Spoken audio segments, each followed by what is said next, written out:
آپ سوچ رہے ہوں گے کہ یہ اونچی آواز محض ایک جذبہ ہے، محض اپنی تقریر کا ایک انداز ہے۔ نہیں، جو حالات اس وقت پیش آ رہے ہیں، جو فتنے نئے نئے رونما ہو رہے ہیں، ایسے میں تمام علماء دین کی ذمہ داری ہے کہ وہ سامنے آئے، میدان عمل میں آئے، اور صحابہ کرام کی شان میں گستاخیاں کرنے والوں کو ایسا جواب دے کہ اس کی بولتی بند ہو جائے۔ آپ کو معلوم ہے ابھی 4-5 دن پہلے، زیادہ وقت نہیں گزرا، ایک صاحب یوٹیوب پر بھی آتے ہیں، دوسرے اور جو سوشل میڈیا کے ذریعے ہیں ان پر بھی آتے ہیں، اور یہ کہتے ہیں کہ اللہ کے رسول صلی اللہ علیہ وسلم نے غدیر خم کے موقع پر اعلان فرمایا تھا، من کنت مولاہ فعلی مولاہ، اور لوگوں کو دھوکہ دینے کے لیے اور اپنا تحقیق کا اثر ان پر ڈالنے کے لیے بہت ساری کتابوں کا نام لے رہے ہیں۔ بخاری میں بھی حدیث، ترمذی میں بھی حدیث، ابو داؤد میں بھی حدیث، مستدرک میں بھی حدیث، فلاں کتاب میں بھی حدیث۔ ارے بھیا، حدیث ہونے سے کون انکار کر رہا ہے؟ ہم بھی مانتے ہیں، اور ہمارے یہاں بھی حدیث کی کتابوں میں صرف اور صرف یہ جملہ من کنت مولاہ فعلی مولاہ یہ موجود ہے، لیکن حدیث کا مطلب کیا ہے؟ لوگوں نے کیا مطلب بیان کیا ہے؟ محدثین نے اس کے ذیل میں کیا کہا ہے؟ وہ صاف فرما رہے کہ اللہ کے رسول نے تو صاف اعلان کر دیا کہ جس کا میں حاکم اس کے علی بھی حاکم، یعنی آپ کی خلافت کا، حضرت علی کی خلافت کا اعلان کر دیا، مگر ایک ٹولہ سقیفہ بنو ساعدہ میں اکٹھا ہوا جو خلافت کا چھیننے والا، جو خلافت پر ڈاکہ ڈالنے والا، انہوں نے حضرت علی رضی اللہ تعالی عنہ سے خلافت کو چھین لیا۔ اب آپ بتائیے کہ کتنا بڑا حملہ کیا ہے صحابہ کرام پر، صحابہ کرام کی ذوات قدسیہ پر۔ جان لینا چاہیے کہ یہ حدیث کس موقع پر، من کنت مولاہ فعلی ھذا مولا، آگے بھی ہے اللہم والی موالاہ وعادم من عاداہ۔ اصل میں کسی لشکر کا ذمہ دار بنا کر حضور پاک صلی اللہ علیہ وسلم نے حضرت علی کو روانہ فرمایا۔ ساتھ والوں کو حضرت علی سے کچھ غلط فہمی کی بنیاد پر دل میں کچھ خلش سی پیدا ہو گئی۔ اللہ کے پیغمبر صلی اللہ علیہ وسلم کو اس کا علم ہوا تو آپ نے اعلان فرمایا کہ جو مجھ سے محبت کرنے والا ہے وہ علی سے بھی محبت کرے۔ اے اللہ، آپ بھی اس کو دوست بنائیے جو علی کو دوست بنائے، اور ان سے اے اللہ آپ بھی دشمنی فرمائیے جو علی سے دشمنی کرے۔ یہاں خلافت کا کہاں سے ذکر آ گیا بھائی؟ حدیثی کے الفاظ عادل بتا رہے ہیں کہ یہاں پر مولا کے معنی محبوب کے ہیں۔ کسی نے بھی مولا کے معنی حاکم کے نہیں لیے۔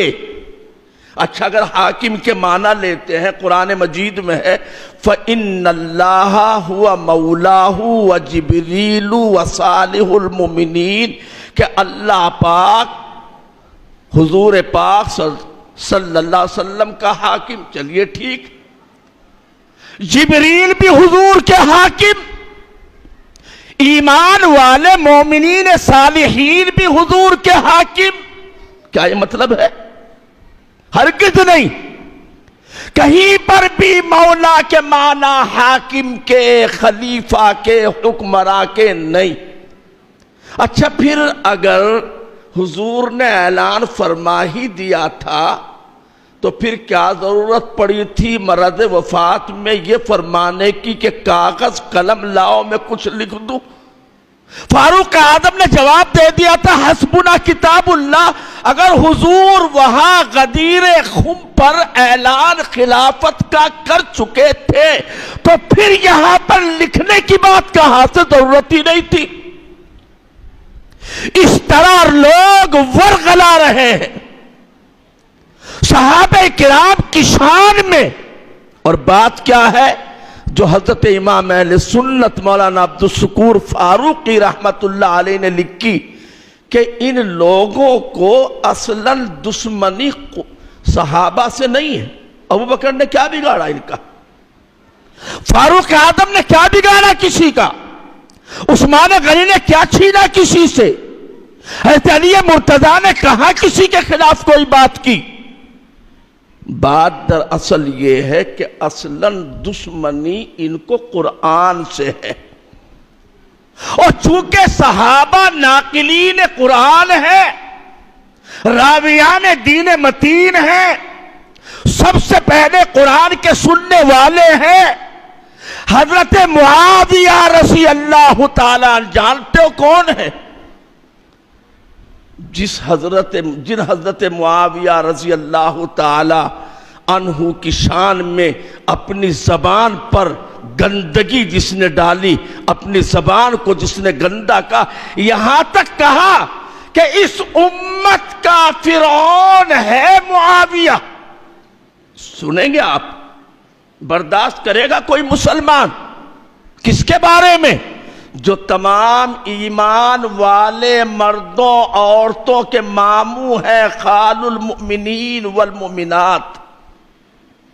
حضرت معاویہ رضی اللہ عنہ کی سگی بہن ہماری امی جان ہے، حضور پاک صلی اللہ علیہ وسلم کی زوجہ مطہرہ ہے، حضرت صفیہ رضی اللہ عنہ، حضرت ام حبیبہ رضی اللہ عنہ، ام حبیبہ رضی اللہ عنہ. حضرت معاویہ کون ہے؟ حضرت معاویہ کاتب وحی قرآن. قرآن مجید کی نبی صلی اللہ علیہ وسلم کے سامنے بیٹھ کر کتابت فرمایا کرتے تھے. کتابوں میں لکھا ہے کان یکتب الوحی بین یدی رسول اللہ صلی اللہ علیہ وسلم کہ حضرت معاویہ رضی اللہ تعالی عنہ نبی صلی اللہ علیہ وسلم کے سامنے بیٹھ کر قرآن مجید کی کتابت فرمایا کرتے تھے، جس پر اللہ کے پیغمبر نے اتنا اعتماد کیا، اتنا بھروسہ کیا، اتنا یقین کیا، جن کے لیے میرے آقا نے دعا دی اللہم اجعلہ ہادیہ ومہدیہ واہد بہ الناس. اے اللہ معاویہ کو ہادی بھی بنا، مہدی بھی بنا، اور ان کے ذریعے سے لوگوں کو ہدایت بھی نصیب فرما.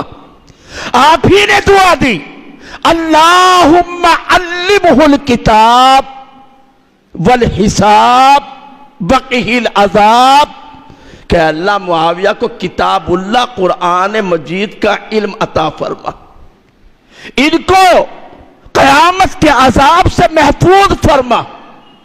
آپ ہی نے فرمایا یا معاویہ ان ملکت فاحسن، اے معاویہ اگر تم کو حکمراں بنایا جائے، ذمہ دار بنایا جائے تو اچھی حکومت کرنا.